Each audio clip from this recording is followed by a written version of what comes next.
नमस्कार साथियों, स्वागत है आप सबका इनोवेशन इंस्टीट्यूट के इस डिजिटल प्लेटफॉर्म पर, जहां पर हम एक बार फिर से आए हैं आपके लिए पीवाईक्यूज लेकर के। नीट के अंदर जितने पीवाईक्यू आए हुए हैं उन सबको अपन यहाँ पर सॉल्व करवा रहे हैं। तो देखिए, सबसे पहला क्वेश्चन है कि an important characteristics that हेमिकोऑर्डिनेट्स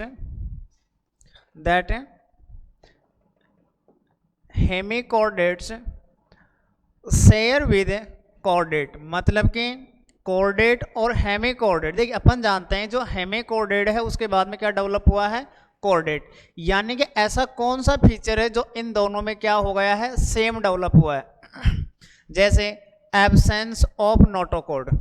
notochord जो होते हैं हेमी कोऑर्डिनेट में नहीं पाई जाती है, कोऑर्डिनेट में पाई जाती है। तो ये जो फर्स्ट ऑप्शन है ये क्या हो जाएगा, रॉन्ग हो जाएगा।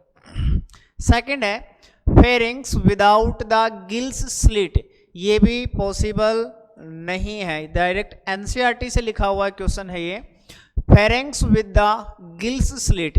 ये बात ध्यान रखना, ये वाला जो ऑप्शन है ये, और एक है डी ऑप्शन। हो सकता है इनमें सी और डी में से, अब इन दोनों में से कौन सा होगा। देखिए, यहां पर अगर डोर्सल होता, वेंट्रल की जगह अगर डोर्सल ट्यूबुलर नर्व होता तो यहां पर ऑप्शन आता डी, लेकिन यहां पर ऐसा नहीं है, इसलिए यहां पर ऑप्शन क्या आएगा, सी।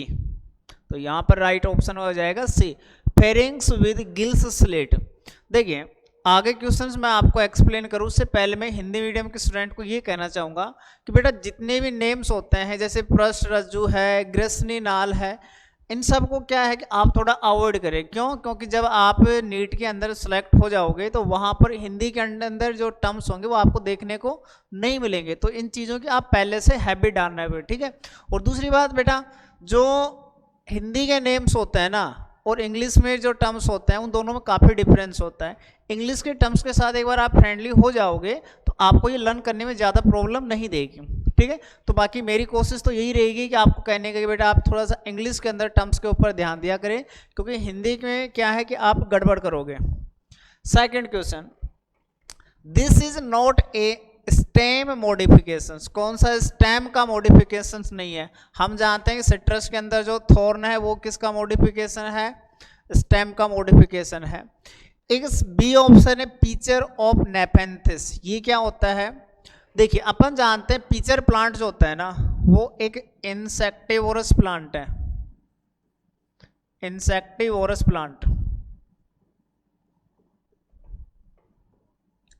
ठीक है। अब जो इंसेक्टिवोरस प्लांट होते हैं वो इंसेक्ट को खाते हैं। जैसे मान लीजिए इसमें ये एक इंसेक्टिवोरस प्लांट है, इसमें क्या है, ये लिखा है ना कि पिक्चर ऑफ नेपेंथिस। इसमें क्या होता है, लीफ की जो स्ट्रक्चर्स होती है ना वो ऐसे एक कप लाइक स्ट्रक्चर्स में कन्वर्ट हो जाती है। तो ये जो कप लाइक स्ट्रक्चर में कन्वर्ट हुई है ये किसकी वजह से हुई है, लीफ की वजह से, ठीक है। यानी कि ये स्टेम का मॉडिफिकेशन नहीं है, और जब ये स्टेम का मॉडिफिकेशन नहीं है तो इसका राइट आंसर हो जाएगा बी, ठीक है।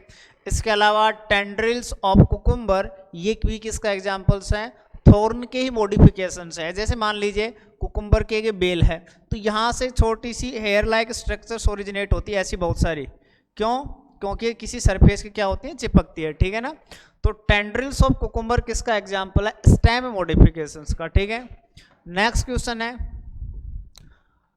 Question number third, placenta and pericarp. देखिए, प्लेसेंटा को बोलते हैं हिंदी में बीजांड, बीजांड, और पेरिकार्प को बोलते हैं बाह्य फल भित्ति, बाह्य फल भित्ति। अब ये वाले इससे कौन कौन से प्लांट के खाए जाते हैं। देखिए, बनाना जो है, बनाना का थोड़ा सा इंपॉर्टेंट है, ध्यान रखना। इसमें मीजोकार्प, देखिए एक्टो, मीजो और एंडो, ये तीन पार्ट होते हैं। तो इसके अंदर बेटा खाया जाता है एंडो पार्ट,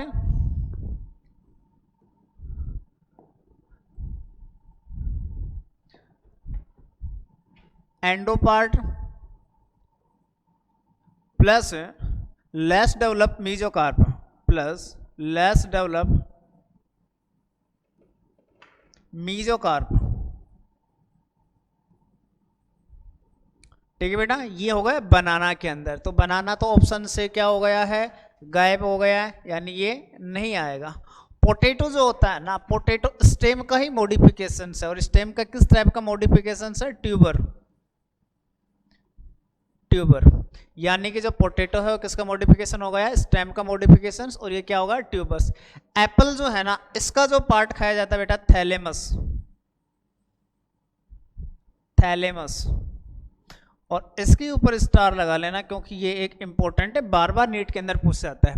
बच गया कि अपने पास टोमेटो, तो टोमेटो किसका एग्जाम्पल हो जाएगा, प्लेसेंटा का और पेरिकार्प का। तो इसका राइट आंसर क्या हो जाएगा, सी हो जाएगा। ठीक है, नेक्स्ट क्वेश्चन है अपने पास, इन ए साइमोस इन्फ्लोरेंस।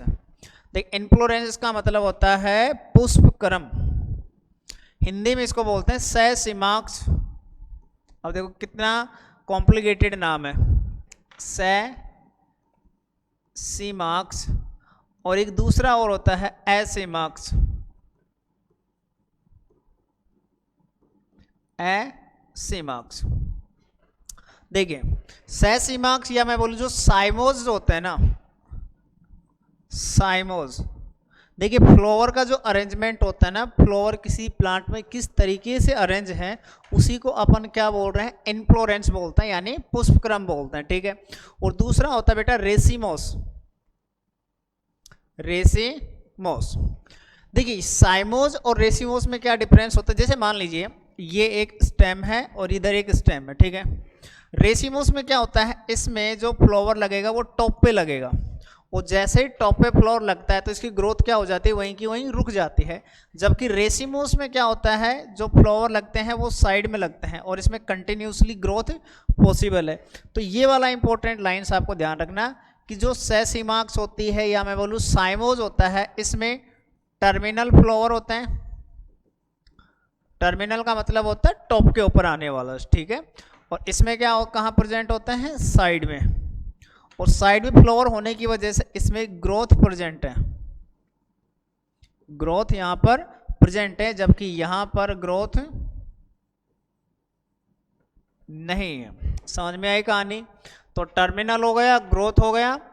अब देखते हैं अपन ऑप्शन को लेकर के, साइमोज में अपन ने क्या पढ़ा है, साइमोज में टर्मिनल ग्रोथ होगा, तो पहला ही ऑप्शन अपन लोग लिख रहे हैं, टर्मिनेट इन ए फ्लावर, मतलब कि सबसे टॉप पे फ्लावर पाया जाएगा। तो इसका पहला ही ऑप्शन क्या हो जाएगा, राइट हो जाएगा। वो जब पहला ही ऑप्शन राइट हो गया तो थर्ड, फोर्थ और फिफ्थ ऑप्शन पे जाने का कोई सेंस ही नहीं है। ठीक है, नेक्स्ट क्वेश्चन है अपने पास, दिस इज ए जीरोफाइटिक। देखिए जीरोफाइट में आपको बताऊं क्या होता है, जो डेजर्टिक प्लांट्स होते हैं ना, वो सारे क्या होता है, जीरोफाइटिक प्लांट्स होते हैं, in which the stem is not modified in the flat and in which the stem is modified into flat, green and succulent structures। flat का मतलब होता है चपटा, ग्रीन मतलब हरा, सक्यूलेंट का मतलब ऐसी स्ट्रक्चर्स जो कि वाटर को क्या कर सकती है, स्टोर कर सकती है, उसको अपन क्या बोलते हैं, सक्यूलेंट। ठीक है, अब देखिए अकेशिया जो होता है, अकेशिया को भी अपन इसके अंदर इंक्लूड नहीं करेंगे, क्योंकि अकेशिया अगर आप देखोगे तो वो स्टेम बिल्कुल फ्लैट नहीं होता, ग्रीन नहीं होता, हार्ड कलर का स्टेम होता है। हाइड्रेला तो वाटर में ही पाया जाता है, इसका तो कोई आंसर ही नहीं बनता है। कैजुराइना, ये भी इसका आंसर नहीं है। ओपुन्सिया, ये इसका राइट आंसर है, जो कि फ्लैट। ध्यान रखना जितने भी क्वेश्चंस आपके पीवाईक्यू में करवा रहा हूँ आपको, उनमें से 90% जो क्वेश्चंस हैं सारे के सारे एनसीईआरटी से उठाए गए क्वेश्चंस हैं। यानी कि पहला फोकस अपने को कहाँ पे करना है, एनसीईआरटी पे, उसके बाद में आप किसी दूसरी बुक के ऊपर क्वेश्चन प्रैक्टिस कर सकते हो। ठीक है, नेक्स्ट क्वेश्चन है, the vascular cambium typically give rise to, यानी कि जो वैस्कुलर कैम्बियम है वो किसका फॉर्मेशन करते हैं, फैलोडम का ना। फैलोडम क्या होता है बेटा, कॉर्क, कॉर्क को अपन क्या बोलते हैं, फैलोडम। और कॉर्क के अंदर ही फर्स्ट डेड सेल की डिस्कवरी की थी किसने, रॉबर्ट हुक ने की थी। और लिविंग सेल में किसने डिस्कवरी की थी, एंटनी वॉन ल्यूवेनहॉक ने। ठीक है, उसके बाद है सेकेंडरी जाइलम, तो ये नाम तो मेरे को कुछ ठीक लग रहा है। उसके बाद सेकंड है पेरिडम और फोर्थ ऑप्शन है प्राइमरी फ्लोएम। देखिए कैम्बियम क्या करता है, जाइलम का फॉर्मेशन करता है, ठीक है। तो यानी कि इसका आंसर क्या हो जाएगा, बी सेकेंडरी जाइलम, ठीक है। नेक्स्ट ऑप्शन है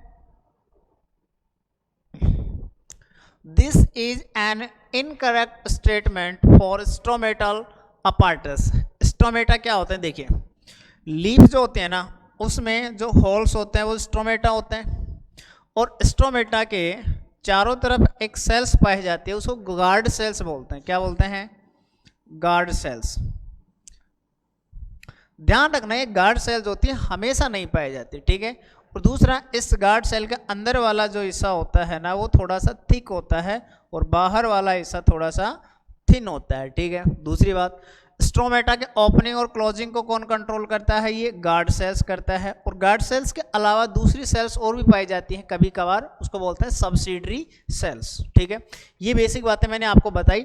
अब इन्हीं के ऊपर अपन क्वेश्चन सॉल्व करते हैं। तो पहला ऑप्शन लिखा है कि guard cells are always surrounded by subsidiary cells. एक लाइन लिख दी है इन्होंने कि गार्ड सेल्स आर ऑलवेज, तो गार्ड सेल्स जो होते हैं ना ऑलवेज कभी भी सराउंडेड नहीं होते, कभी कभार होती हैं। क्योंकि अगर आप देखिए एक बात ध्यान रखना, बायोलॉजी के अंदर अगर कहीं पे ये आ जाए ना कि ऑलवेज, इसका मतलब है कि वहीं कुछ ना कुछ गड़बड़ है, क्योंकि 100% यूनिवर्सल ट्रूथ कुछ भी नहीं है, ठीक है। Stomata are involve in gaseous exchange, हाँ सब जानते हैं फोटोसिंथेसिस होता है तो CO2 अंदर आती है और ऑक्सीजन बाहर निकलती है, ठीक है। Inner wall of guard cells are thick, ये मैंने जस्ट आपको बताया था कि स्ट्रोमेटा की जो अंदर वाली ये गार्ड सेल्स की जो अंदर वाली लेयर्स होती है थोड़ी सी थिक होती है और बाहर वाली थोड़ी सी थिन होती है। Guard cells invariably posses chloroplast and mitochondria, हाँ सेल है तो इसके अंदर कुछ अमाउंट में क्या प्रेजेंट होता है, क्लोरोफिल होता है, या मैं बोलूँ क्लोरोप्लास्ट प्रेजेंट होता है। और क्लोरोप्लास्ट प्रेजेंट है तो इसका मतलब जो अपने पास गार्ड सेल है इसमें फोटोसिंथेसिस की प्रोसेस पॉसिबल है, फोटोसिंथेसिस, इसमें फोटोसिंथेसिस क्या होगा, पॉसिबल होगा, ठीक है। नेक्स्ट क्वेश्चन अपने पास, next question is heartwood is different from the sapwood. देखिए इन दोनों के बारे में आपको एक बात बताऊं, जो डेड टाइप की जो टिश्यू होती है ना, जो डेड सेल्स होती है वो कौन सी होती है, हार्टवुड होती है, और लिविंग टाइप की कौन सी होती है, वो होती है सैपवुड, ठीक है। अब देखते हैं इनमें आगे क्या लिखा हुआ है, being susceptible to pathogens and the pits, यानी कि ये बोल रहा है कि रोगजनक और पालतू जानवरों के प्रति संवेदनशील होना, ये तो कोई कैरेक्टर नहीं हुआ। सेकंड है having the dead and the non conducting elements, कौन, ये बात कर रहा है हार्टवुड के,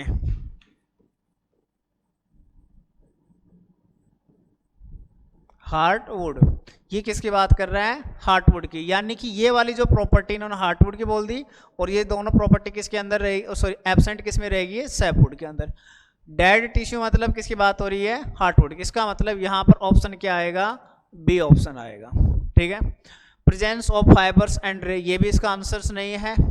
absence of vessels and parenchyma, ये दोनों इसके आंसर्स नहीं है, तो बी वाला इसका आंसर्स हो जाएगा। मृत व अचालक तत्वों से युक्त, हार्टवुड डिफरेंट, क्योंकि हार्टवुड जो होते हैं ना उसके अंदर डेड टिश्यू प्रेजेंट होते हैं, जबकि सैपवुड होती है इसके अंदर कौन से होते हैं, लिविंग टिश्यू होते हैं।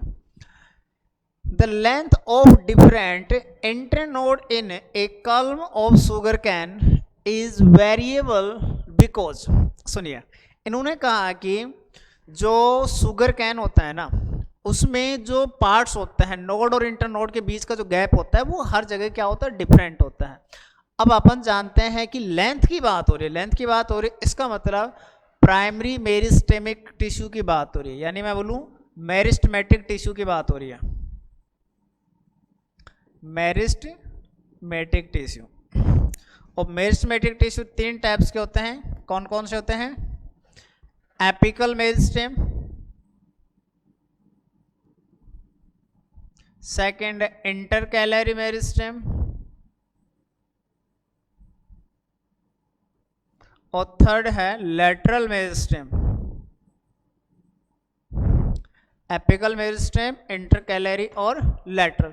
देखिए एपिकल जो मेरिस्टेम होता है ये टॉप पे प्रेजेंट होता है, प्लांट जब ग्रोथ करता है तो ये टॉप पे रहता है एपिकल्स बड के ऊपर, ठीक है। और इंटरकैलरी वाला जो पार्ट होता है ना वो एपिकल मेरिस्टेम्स के पीछे का बचा हुआ पार्ट होता है, ठीक है ना, जो कि क्या करता है प्लांट की ग्रोथ में हेल्प करता है, जबकि लेटरल वाला क्या करता है सेकेंडरी ग्रोथ में हेल्प करता है, सेकेंडरी ग्रोथ में हेल्प करता है, ठीक है। अब अपन कुछ लाइंस देखते हैं। Position of axillary bud, axillary birds की वजह से तो कुछ कंडीशन ही नहीं होती। Suit, apical meristem, intercalary meristem और साइज ऑफ लीफ लेमिना। देखिए कुछ ऑप्शन तो ऐसे हैं जो देखते ही रॉन्ग हो रहे हैं, कौन कौन से हैं देखिए। एक ऑप्शन अपन इधर डी, इसको देखते ही wrong, size of leaf lamina, इससे कोई रिलेशन नहीं है। दूसरा है ये वाला पोजीशन ऑफ एक्सिलरी बर्ड, बच गया अपने पास सूट, एपिकल मेरिस्टेम और दूसरा कौन सा इंटरकैलरी मेरिस्टेम। और एनसीईआरटी के अंदर लाइन लिखा हुआ है कि जो शुगर कैन होता है या ग्रासेस वगैरह होते हैं उसमें एपिकल मेरिस्टेम का कुछ पीछे बचा हुआ हिस्सा होता है, वो क्या कहलाता है इंटरकैलरी मेरिस्टेम, जो प्लांट की प्राइमरी ग्रोथ में हेल्प करता है। इसका मतलब यहाँ पर इसका राइट आंसर क्या हो जाएगा सी, तो इसका राइट आंसर क्या होगा सी, ठीक है। नेक्स्ट क्वेश्चन है some vascular bundles are described as open. अब एक बात सुन लीजिए, एक वर्ड लिखा है ओपन और एक बार वर्ड आता है क्लोज वैस्कुलर बंडल। ध्यान रखना जब ओपन वैस्कुलर बंडल का मतलब है कि वहां पर कैम्बियम प्रेजेंट होती है, कैम्बियम वहां पे प्रेजेंट होती है, और क्लोज वैस्कुलर बंडल का मतलब है कि वहां पर कैम्बियम क्या होती है एब्सेंट होती है। क्लोज वैस्कुलर बंडल का मतलब होता है कैम्बियम एब्सेंट है, ठीक है। अब देखते हैं आगे, are not surrounded by pericycle, इस चीज का कोई मतलब नहीं है। Posses the conjunctive tissue between the xylem and phloem, ये वाला ऑप्शन मेरे को कुछ ठीक लग रहा है, तो पहला वाला तो रॉन्ग है बिल्कुल ही। Are surrounded by pericycle but no endodermis, ये क्वेश्चन पे क्या होगा रॉन्ग होगा। डी लिखा है are capable of producing secondary xylem and phloem, इस क्वेश्चन ने फिर थोड़ा सा कंफ्यूज कर दिया इस लाइन ने। अब ध्यान रखना जो कैम्बियम होता है ना वो क्या करता है जाइलम और फ्लोएम के फॉर्मेशन में हेल्प करता है, तो इसमें क्या होगा ऑप्शन आ जाएगा डी, यानी कि अपने पास बी ऑप्शन था वो भी क्या है रॉन्ग है, तो एक्चुअल में जो राइट आंसर हो जाएगा वो कौन सा हो जाएगा डी। राइट आंसर क्या हो जाएगा बेटा डी, ठीक है। नेक्स्ट क्वेश्चन है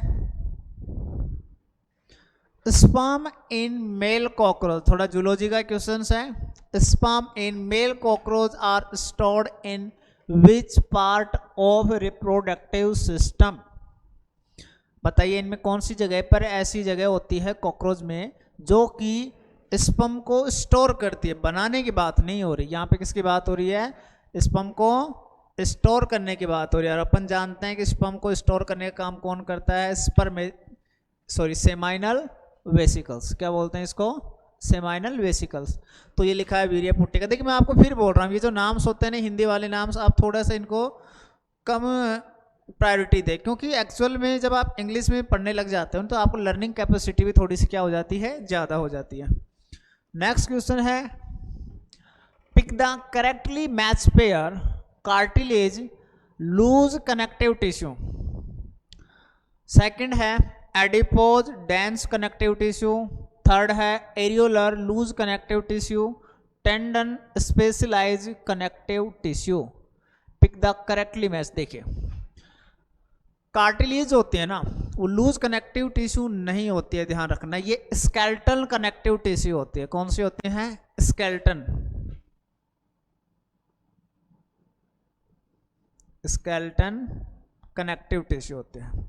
दूसरा एरियोलर और एडिपोज दोनों ही कैसे हैं लूज कनेक्टिव टिश्यू हैं, तो एडिपोज को इसने लिख दिया है कि डेंस कनेक्टिव टिश्यू, यानी फर्स्ट ऑप्शन और सेकंड ऑप्शन क्या हो गया रॉन्ग हो गया। और थर्ड मैंने आपको बताया है कि जो लूज कनेक्टिव टिश्यू होता है उसमें कौन होता है, एरियोलर और एडिपोज, यानी कि इसका राइट आंसर क्या हो जाएगा, सी, और बचा हुआ डी ऑप्शन क्या हो जाएगा, टेंडन, रॉन्ग हो जाएगा। ठीक है, टेंडन्स का एक बात ध्यान रखना, दो वर्ड होते हैं, एक तो होता है टेंडन और एक होता है लिगामेंट। लिगामेंट और टेंडन। टेंडन जो होता है ना, बोन और मसल्स को अटैच करने में हेल्प करता है, जबकि लिगामेंट बोन को बोन से अटैच करने का काम करता है। ध्यान रखना, लिगामेंट किसको किस में जोड़ने में हेल्प करता है, एक बोन को दूसरी बोन से जोड़ने में कौन हेल्प करता है, लिगामेंट, और एक बोन को दूसरी मसल से जोड़ने में कौन हेल्प करता है, टेंडन हेल्प करता है। नेक्स्ट क्वेश्चन है, frogs are different from human in possessing nucleated red blood cell. पहला ही आंसर राइट लिखा हुआ है। ह्यूमन जो होता है उसकी आरबीसी में न्यूक्लियस एब्सेंट होता है, ठीक है, लेकिन जो अपने पास फ्रॉग है, और फ्रॉग के अलावा एक और जीव है जिसको बोलते हैं लामा, इसमें क्या प्रेजेंट होता है, ऊंट के जैसा दिखता है ये बिल्कुल, ठीक है ना, लामा, इसके अंदर आरबीसी के अंदर न्यूक्लियस प्रेजेंट होता है। नेक्स्ट क्वेश्चन है, this cell organelle is responsible for extracting energy from carbohydrate to form ATP. सबसे पहले तो ये देखिए एटीपी क्या है, एटीपी है करेंसी ऑफ एनर्जी। एटीपी का फुल फॉर्म होता है एडिनोसिन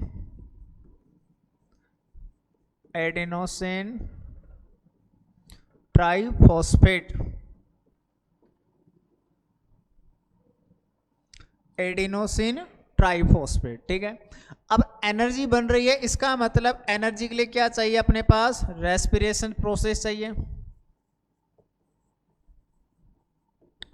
हाँ या ना, और रेस्पिरेशन हो रही है मतलब एनर्जी बन रही है, और एनर्जी बनेगी कहाँ, पावर हाउस ऑफ सेल किसको बोलते हैं, माइटोकॉन्ड्रिया को, यानी कि इसका डायरेक्ट आंसर क्या हो जाएगा, माइटोकॉन्ड्रिया। एक बात और ध्यान रखना, कुछ इंपॉर्टेंट बता देता हूं आपको, लाइसोसोम जो है ना इसको बोलते हैं सुसाइड बैग, सुसाइड बैग, ठीक है। क्लोरोप्लास्ट होता है, इसके बारे में तो आप जानते हो, फोटोसिंथेसिस की प्रोसेस होती है, और यही एक एनाबॉलिक प्रोसेस है, ठीक है। राइबोसोम्स वेरी इंपॉर्टेंट, दो टाइप्स के राइबोसोम होते हैं, 70S और 80S। दूसरी बात, राइबोसोम जो होता है present in prokaryote and eukaryotic cell. ध्यान रखना, जो राइबोसोम होता है एकमात्र सेल ऑर्गेनेल्स है जो कि प्रोकैरियोटिक सेल में प्रेजेंट है और यूकैरियोटिक सेल्स में प्रेजेंट होता है। माइटोकॉन्ड्रिया को तो आप जानते हो, इसको बोलते हैं power house of cell, power house of cell, ठीक है। और राइबोसोम का एक बात ध्यान रखना कि राइबोसोम्स जो होता है ना, यहाँ पर प्रोटीन का फॉर्मेशन होता है, राइबोसोम में क्या होता है, प्रोटीन का फॉर्मेशन होता है, ठीक है। नेक्स्ट और सबसे लास्ट क्वेश्चन है, पिक द इनकरेक्ट स्टेटमेंट, कि इनकरेक्ट स्टेटमेंट कौन सा है, mycoplasma is wall-less micro organism. हाँ, ये बात बिल्कुल राइट है, और एक माइक्रोप्लाज्मा के बारे में लाइन लिख देता हूँ, माइक्रोप्लाज्मा एक प्रोकैरियोटिक सेल्स है, ठीक है, जिसका साइज लगभग 0.3 माइक्रोमीटर है और स्मॉलेस्ट लिविंग सेल है, स्मॉलेस्ट लिविंग सेल है, ध्यान रखना। Pili and fimbriae are mainly involve in motility of bacterial cell. नहीं, ये बात रॉन्ग लिखी हुई है, क्योंकि अपन जानते हैं कि बैक्टीरिया की मोटिलिटी में कौन हेल्प करता है, इसका आंसर तो फ्लैजिला होना चाहिए, फ्लैजिला, यानी कि जो ऑप्शन सेकंड है वो क्या है, रॉन्ग है, फर्स्ट वाला राइट है।